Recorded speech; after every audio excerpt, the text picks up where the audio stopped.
Bam Adebayo is a freak. This block on Tatum demonstrated a lot more to me than just an amazing playmaking ability to get this block. It more importantly showed me how gifted his body is physically with his ability to withstand something that could have easily gotten him hurt.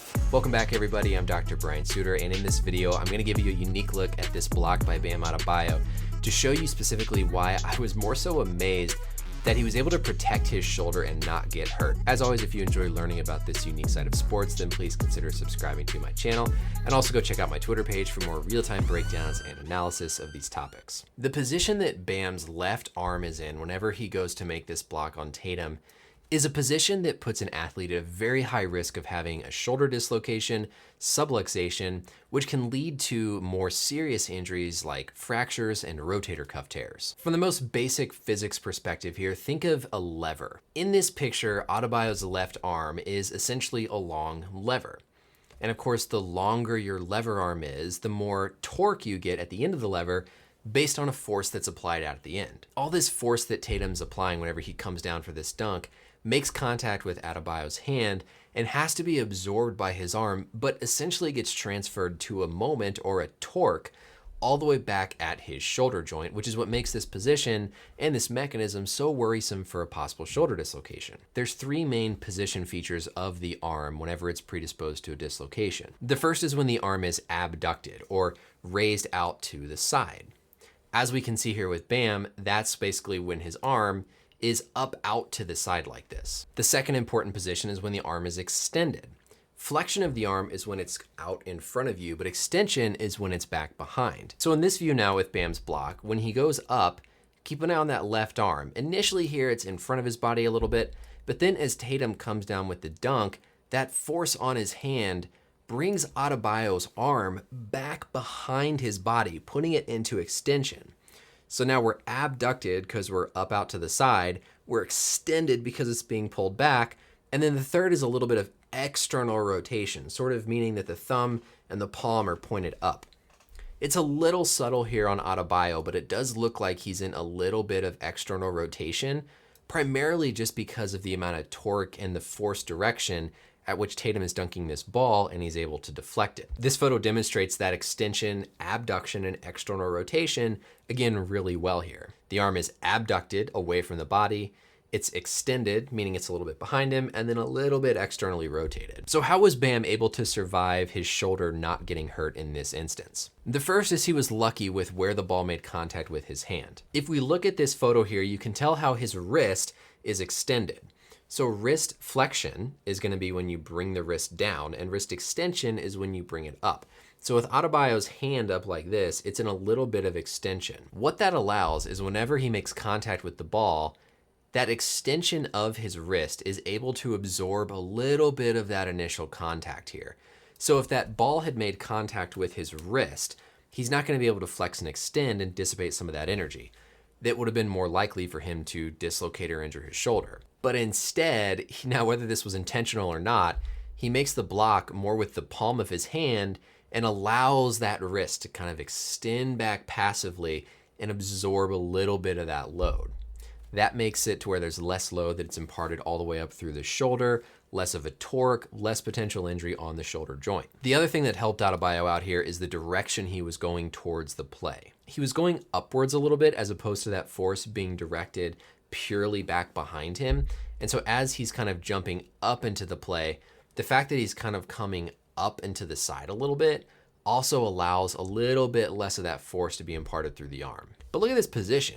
The fact that he is able to just have that instinctual neuromuscular control and strength and control of his body to be able to not get hurt in this picture blows my mind more than just the play itself. Of course, caveat to all this, we haven't heard his shoulder might be a little bit sore because there could have been some injury there that we just didn't appreciate from a true dislocation.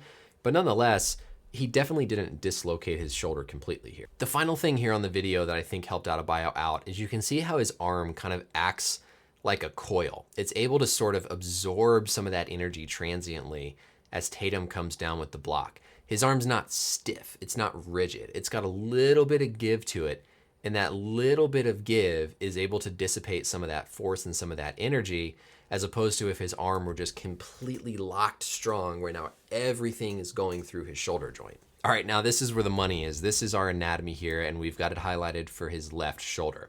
So we're looking primarily again here at the muscles of the shoulder, and then we'll go at the muscles of the rotator cuff and then the labrum. So this big muscle here kind of across the back, that's of course gonna be your trapezius. Big, long, broad muscle sitting on the top portion of the shoulder. If we get rid of this one and look at the layers below, now we've got some of these smaller muscles that kind of incorporate into the neck. We have the rhomboids that we'll get rid of. We have the levator scapulae and some muscles kind of further up here in the rib cage that aren't as important. Down below then here, we have the latissimus dorsi muscle. We'll get rid of that one. And then we kind of have a more simplified view of the shoulder itself. These first muscles on the outside of the shoulder are gonna be his deltoid muscles. This is what you just see big and bulky on the side of his shoulders that look like he's got bowling balls up there. You have an anterior, a middle, and a posterior deltoid. And those are certainly gonna help play a role in more movement of the shoulder and the arm, but not as much pure stability of the shoulder joint itself. For that, we have to go down deeper. So if we hide our deltoid muscles, now we're starting to see a little bit more of those rotator cuff muscles. So the 4 rotator cuff muscles are the primary stabilizers of the glenohumeral or the shoulder joint. When we're talking about a shoulder dislocation or subluxation, we're talking about the ball and socket joint of the shoulder between the humerus and the glenoid. These rotator cuff muscles are part of what have to be nice and strong to help keep his shoulder in place when it's trying to absorb all that load. So those are gonna be trying to actively fire when he's in that position to help stabilize his shoulder. But he's not volitionally thinking about it. It's something that he's trained his body well enough to be able to just do on its own. Next, we're gonna hide our rotator cuff muscles to get even closer down to the shoulder joint. So now what we have here is we have this kind of layer that you can see covering the shoulder joint itself. And this is gonna be the capsule of the shoulder joint. The capsule is also playing a very important passive role in stabilizing his shoulder in this position, but it's not something you can train. It's not a muscle you can build up. It's just this passive sort of static structure enclosing the joint. So now we've gotten rid of all those muscles, gotten rid of the rib cage and the spine, and we're left with our shoulder blade or the scapula, the humerus, which is the arm bone, and then this little rim of tissue is the labrum. The labrum helps to increase the joint surface area and kind of stabilize the ball inside the socket, but is very susceptible to injury when you have a dislocation. Now, Bam could have still irritated his labrum a little bit just because of the extreme position he was in. Unlike your hip joint, which is a very deep socket with a ball that's really hard to dislocate, your shoulder joint is a lot flatter. It's still a ball, but it's on a much flatter, sort of like a golf tee.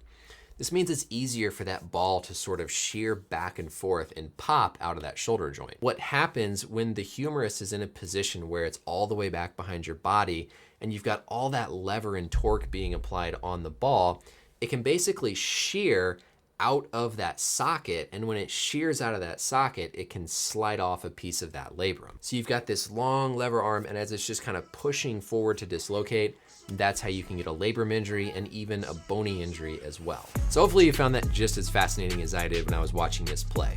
I don't think Bam was thinking about any of this in the moment other than making the basketball play. But the fact that his body is in good enough shape and so finely tuned that he was just able to sort of instinctually have that control to not get seriously injured here, to me is just as amazing as the block itself. But I'm a doctor, and so I think about those things a lot. Anyways, that's it for the video, everybody. Thank you as always for watching. I hope this was interesting to see kind of a different perspective on possibly the play of the year. Let me know any questions or comments below. Until next time, we'll see you later. Bye.